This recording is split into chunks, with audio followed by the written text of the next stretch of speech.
Então olha só que situação, a gente passou por dois problemas que a gente tinha que saber equação de segundo grau e a gente não sabia, né? A gente acabou resolvendo usando a fórmula sem mostrar a fórmula, e o outro problema a gente usou desigualdade das médias. Mas vamos estudar equação de segundo grau direito para a gente poder resolver qualquer uma delas, né?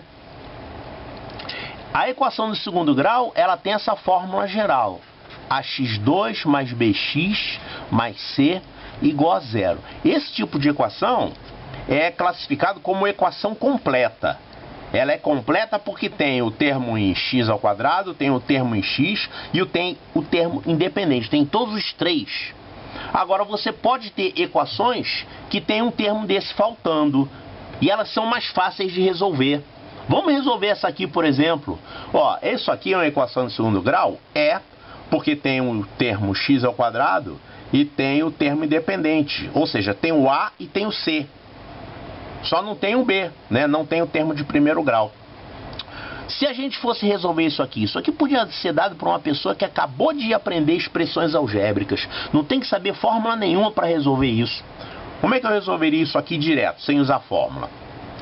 Eu vou dividir aqui todo mundo por 5. Isso aqui dá para dividir por 5, né? 180 dividido por 5 vai dar 36. Eu fiquei com x ao quadrado igual a 36. Ah, então é fácil. O x vale 6, né? Vale 6? É porque a raiz quadrada de 36, que é 6. Raiz de 36, que é 6. É, só que tem um detalhe. Tem outra solução. Tem um menos 6 também. Porque menos 6 ao quadrado também dá 36. Então, existe isso sempre nas equações do segundo grau. Você tipicamente vai ter duas raízes. Claro, tem situações em que não tem raiz nenhuma. Ou então que essas raízes são iguais. Mas, normalmente, no caso geral, você vai ter duas raízes. Então, o x é mais ou menos a raiz de 36. Isso aqui vai dar mais ou menos 6. Presta atenção num detalhe. Quem é a raiz de 36? Depende. Se eu falar raiz de 36, tem duas raízes. 6 e menos 6. Agora, se você escrever assim, com esse símbolo, escrever isso aqui, ó. Isso aqui é 6. Agora, se você falar a raiz quadrada de 36, tem duas.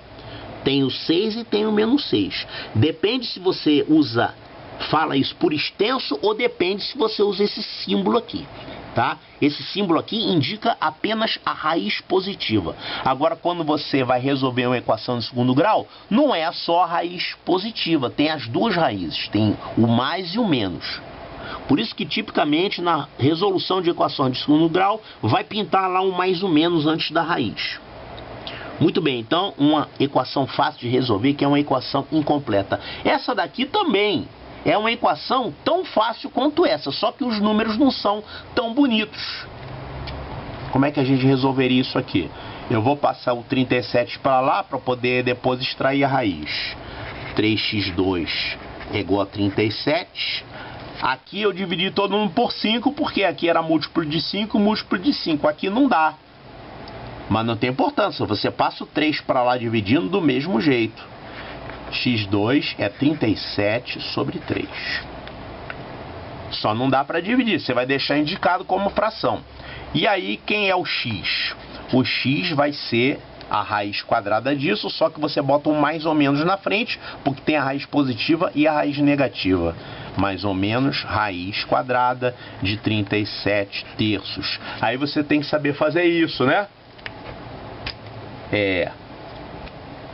Isso daqui vai dar, se eu multiplicar todo mundo por 3, em cima e embaixo, né?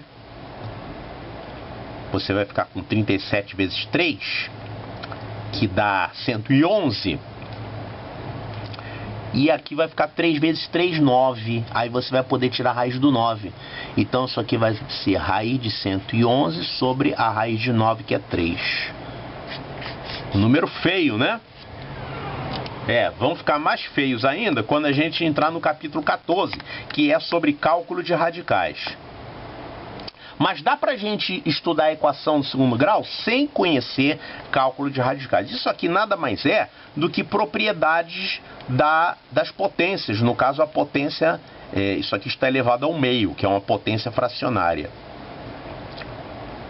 Ok? Então, a raiz de 37 terços vai dar isso aqui. Então, é uma equação incompleta também. A gente usou o mesmo princípio que usou para resolver essa outra aqui, só que aqui os números foram um pouco mais feios. Olha essa outra equação aqui.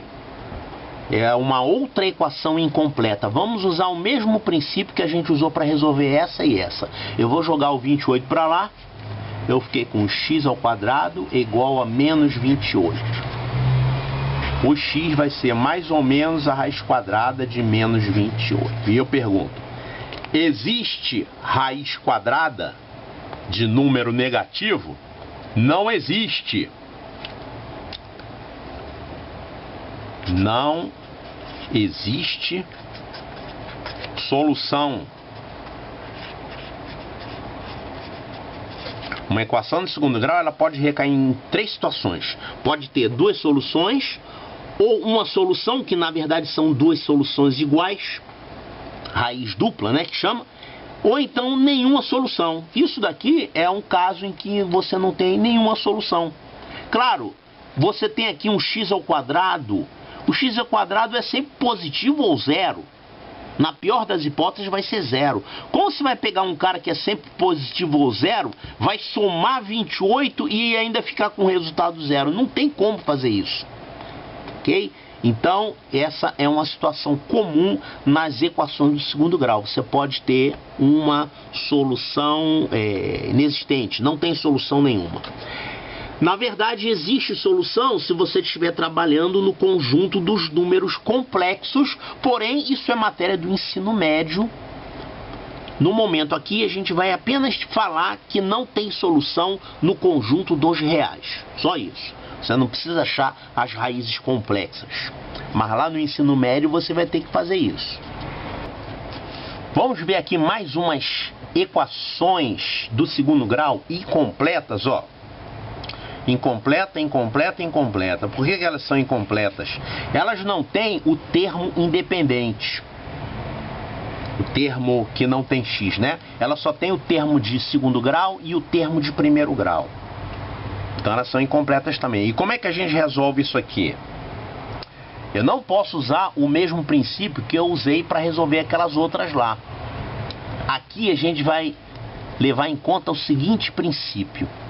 Se você tem o produto de dois números dando zero, então eu posso garantir que esse número vale zero ou então esse número vale zero. Algum deles vale zero. Então a solução são os valores de x que fazem esse cara virar zero e aqueles que fazem esse cara virar zero. Eu vou fazer isso aqui, ó. 3x2 menos 32x, eu posso colocar x em evidência.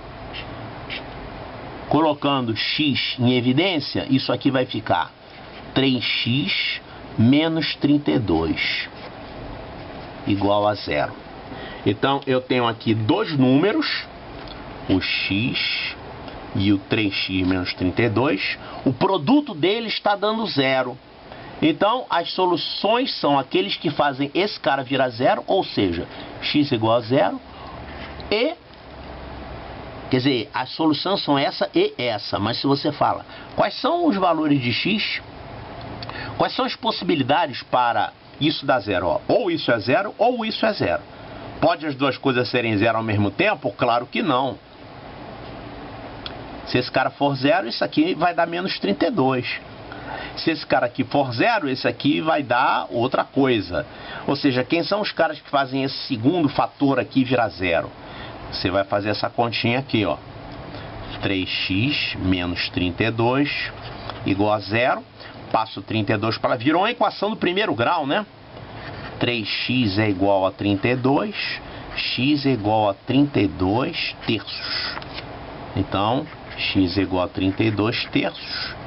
Isso aqui seria a segunda solução. Então, ou x é igual a zero, ou x é igual a 32 terços. Esse tipo de equação incompleta aqui que tem o termo de segundo grau e de primeiro grau, sempre vai ter duas soluções. Ela sempre vai ser possível, nunca vai dar impossível. Porque sempre vai ter uma solução zero e um outro número. Essa aqui como é que ficaria? Resolvo do mesmo jeito. Eu vou colocar x em evidência. Quem vai ficar aqui dentro dos parênteses, 7x mais 13. Então, as soluções são x igual a zero, né? Isso aqui, eu quero que seja zero. Ou então isso aqui dá zero. O 7x mais 13 dá zero, isso significa, passo 13 para lá, vai ficar menos 13, divide por 7, o x vai dar menos 13 sobre 7. Então essas são as soluções dessa equação do segundo grau. Zero e menos 13 sobre 7. Essa aqui é a mesma coisa.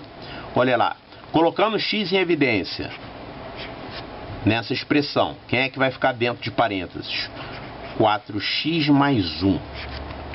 Pronto, para esse produto ser zero, eu tenho que ter ou esse cara igual a zero, ou esse cara igual a zero. Isso aqui vai dar x igual a zero, ou 4x mais 1 dá zero. Passo 1 para lá, vai ficar menos 1, aí divide por 4, isso aqui vai dar x igual a menos 1 sobre 4.